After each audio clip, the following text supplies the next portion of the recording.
Halo, selamat pagi. Apa kabar? Semoga kita semua dalam keadaan sehat. Masih semangat ya?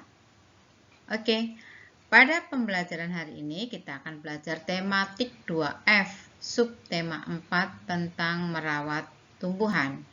Bagaimana? Kita simak selanjutnya. Anak-anak, kalau kemarin kita sudah belajar tentang merawat hewan, merawat tumbuhan, penggunaan huruf kapital dan tanda titik, pada subtema 4 ini kita akan belajar kalimat tanya. Apa yang dimaksud dengan kalimat tanya? Kalimat tanya adalah kalimat yang berisi tentang pertanyaan. Pada akhir kalimat tanya diberikan tanda tanya. Tanda tanya dipakai pada akhir kalimat tanya. Kata tanya yang umum dipakai pada kalimat tanya adalah, ada yang tahu kalian? Bagus. Iya, yang pertama adalah apa? Siapa? Mengapa? Kapan? Bagaimana? Dan berapa?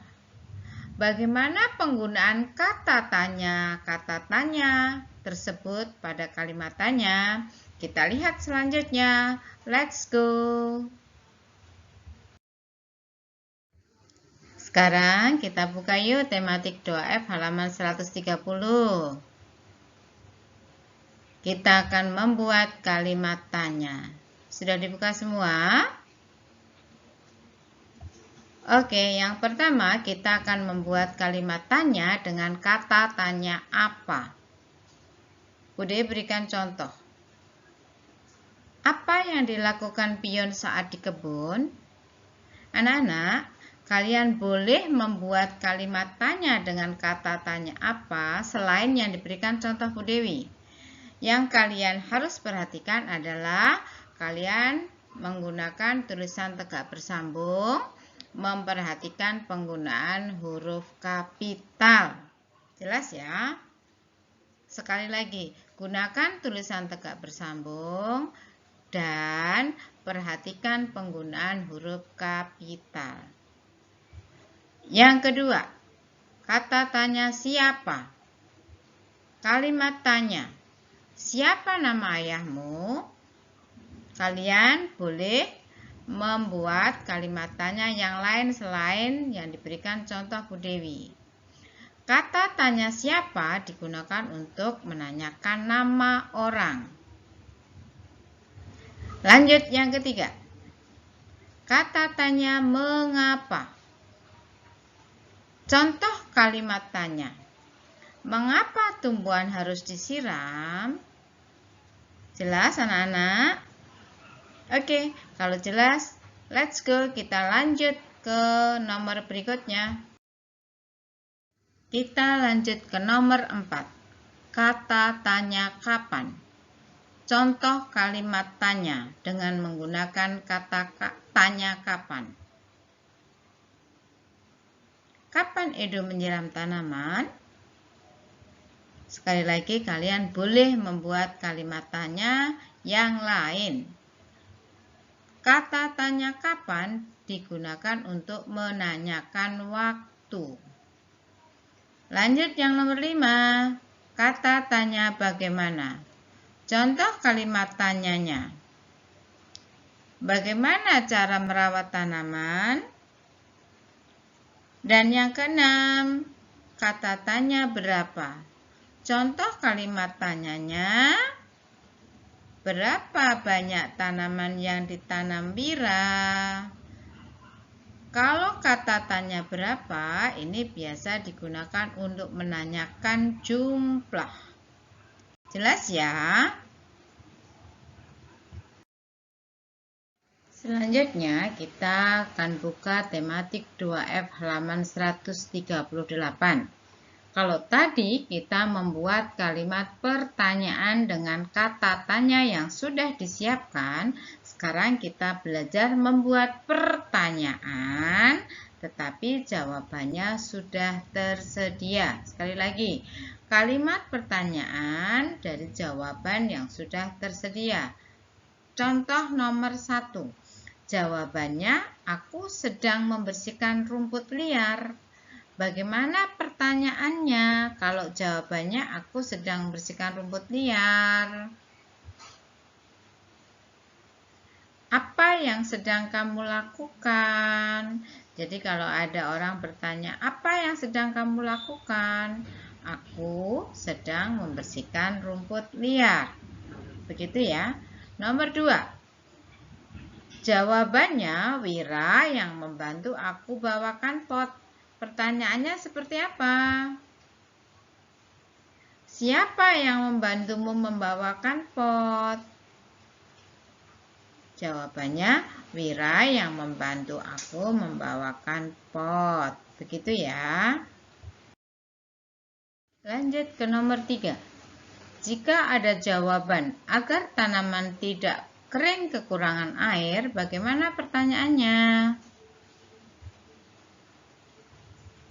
Mengapa tanaman harus disiram? Jawabannya agar tanaman tidak kering kekurangan air. Lanjut yang keempat. Jawaban yang tersedia itu caranya dengan memberikan pupuk secara rutin. Bagaimana kalimat pertanyaannya? Bagaimana cara merawat tanaman? Jawabannya, caranya dengan memberikan pupuk secara rutin. Lanjut yang kelima. Jawaban yang tersedia itu di toko tanaman aku membeli bibit ini. Kalimat pertanyaan yang sesuai bagaimana? Di mana kamu membeli bibit tanaman itu? Di toko tanaman aku membeli bibit ini. Jelas ya anak-anak? Nah, anak-anak itulah tadi belajar tentang kalimat pertanyaan. Anak-anak, setelah kita belajar membuat kalimat tanya dengan kata tanya yang tersedia dan membuat kalimat pertanyaan dengan jawaban yang tersedia, kita akan membuat kerajinan tangan. Kita akan mengetahui dari apakah bahan-bahan dan alat yang digunakan pada kerajinan tangan berikut. Ya, contoh yang pertama. Pernah lihat nggak gambar seperti ini? Atau kerajinan tangan seperti ini? Lucu-lucu ya. Ada macam-macam binatang. Nih, ada yang tahu terbuat dari apa kerajinan tangan ini? Oke, kerajinan yang tangan ini, yang warna-warni ini ternyata terbuat dari batu kerikil. Pernah lihat batu kerikil enggak? Batu kerikil itu batu yang kecil-kecil, bentuknya unik. Biasanya ada di taman, ya, ada di taman. Kemudian untuk menutupi pohon-pohon yang ada di pot itu batu kerikil. Kemudian cat air. Yang ketiga kuas. Yang keempat karton. Yang kelima lem. Kira-kira kalian bisa buat enggak? Jadi digambar dulu di batunya, kemudian batunya diwarnai dengan cat air menggunakan kuas. Begitu ya.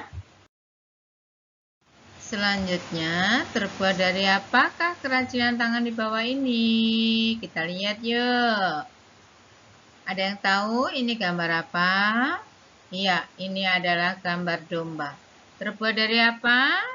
Domba-domba itu yang pertama adalah kapas. Kapas itu digunakan untuk membuat bulu domba. Yang kedua, botol bekas digunakan untuk membuat badan domba.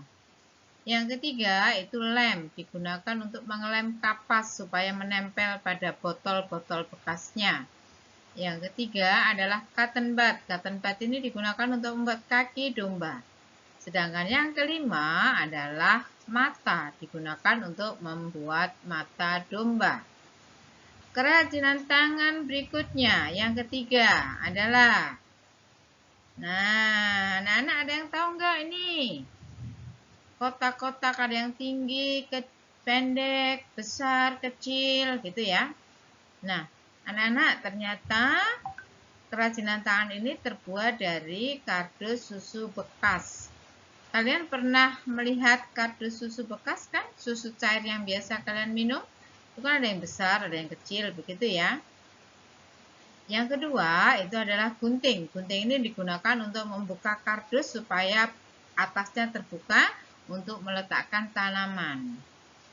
Yang ketiga adalah cat air. Cat air ini untuk memberi warna pada kardus-kardus susu bekasnya.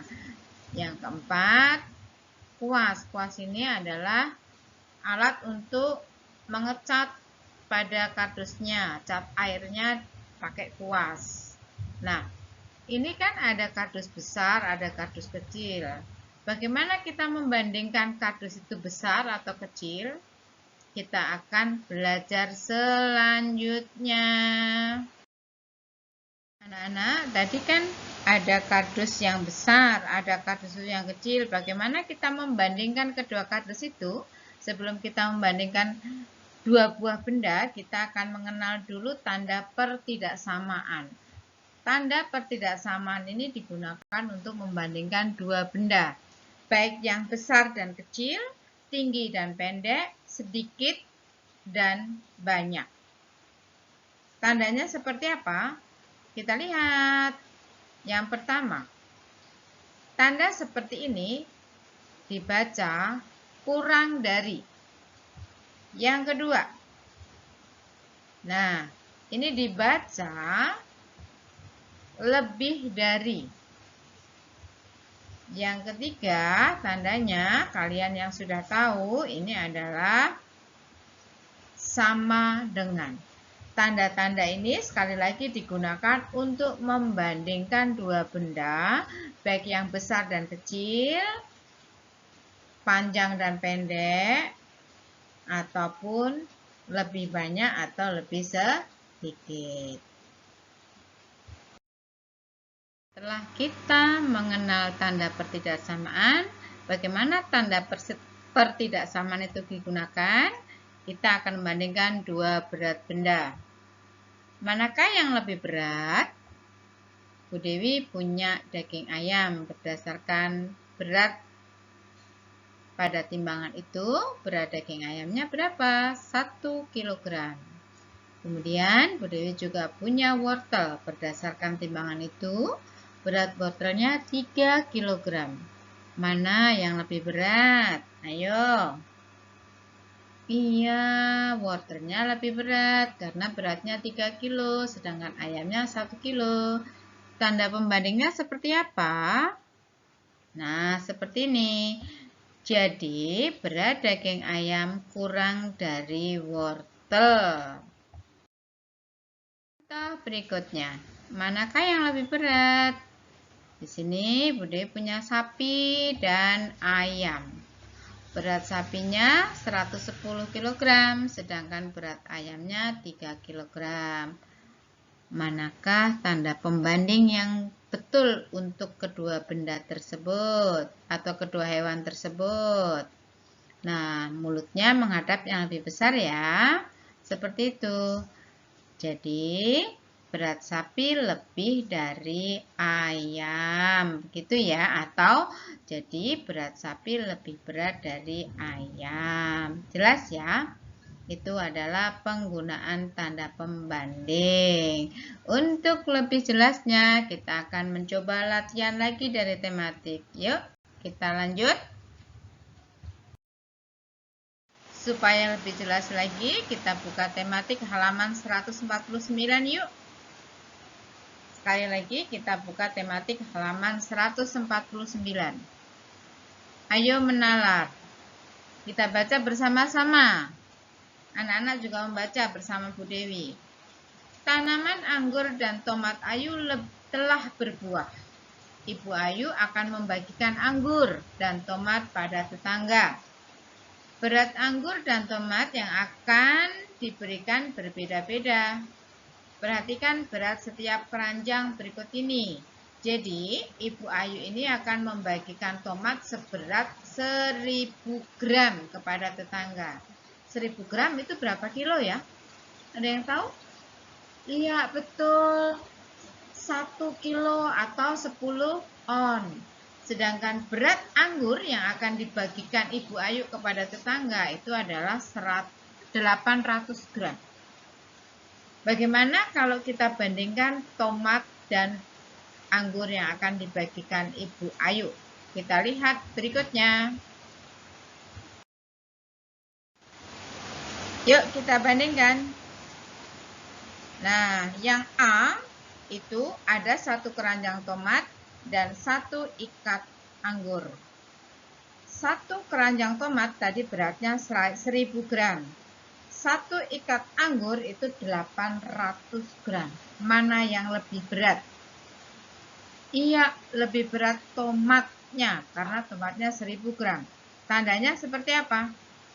Seperti ini. Jadi yang lebih berat, mulutnya itu menghadap ke yang lebih berat. Kemudian yang B. Ada 1 keranjang tomat dan 1 ikat anggur. Berarti beratnya berapa?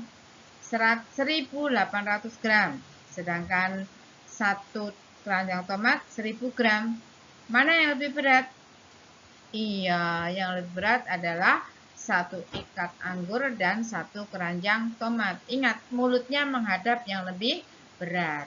Yang C, ada 4 ikat anggur. Kalau 1 ikatnya 800 gram, berarti kalau 4 ikat berapa? Iya, betul, 3200 gram karena 800 tambah 800 tambah 800 tambah 800. Sedangkan gambar berikutnya adalah 1 keranjang tomat dan 1 ikat anggur. Tadi beratnya berapa? 1800 gram. Jadi 4 ikat anggur lebih berat daripada 1 keranjang tomat dan 1 ikat anggur. Tandanya seperti apa? Seperti itu. Yang terakhir nih, ada 5 ikat anggur. Kalau 5 ikat anggur berapa ya beratnya ya? Kalau 4 keranjang tomat berapa ya beratnya ya? Kita hitung yuk, 5 ikat anggur dulu. Oh, 4000 gram. Karena apa? 800 tambah 800 tambah 800 tambah 800 tambah 800 sampai 5 kali ya, jadi 4000 gram. Sedangkan 4 keranjang tomat itu juga 4000 gram karena 1000 tambah 1000 tambah 1000 tambah 1000. Berarti mana yang lebih berat? Iya, betul, sama dengan. Jadi 5 ikat anggur sama beratnya dengan 4 keranjang tomat. Begitu ya anak-anak? Jelas ya? Oke. Anak-anak, kalau tadi kita sudah belajar membandingkan dua buah benda dengan menggunakan tanda pertidaksamaan lebih besar, lebih kecil, atau sama dengan, sekarang kita akan belajar akibat tidak menaati aturan sekolah. Pernahkah kalian melanggar atau tidak menaati aturan sekolah? Ya, misalnya nih, apa akibat tidak masuk sekolah?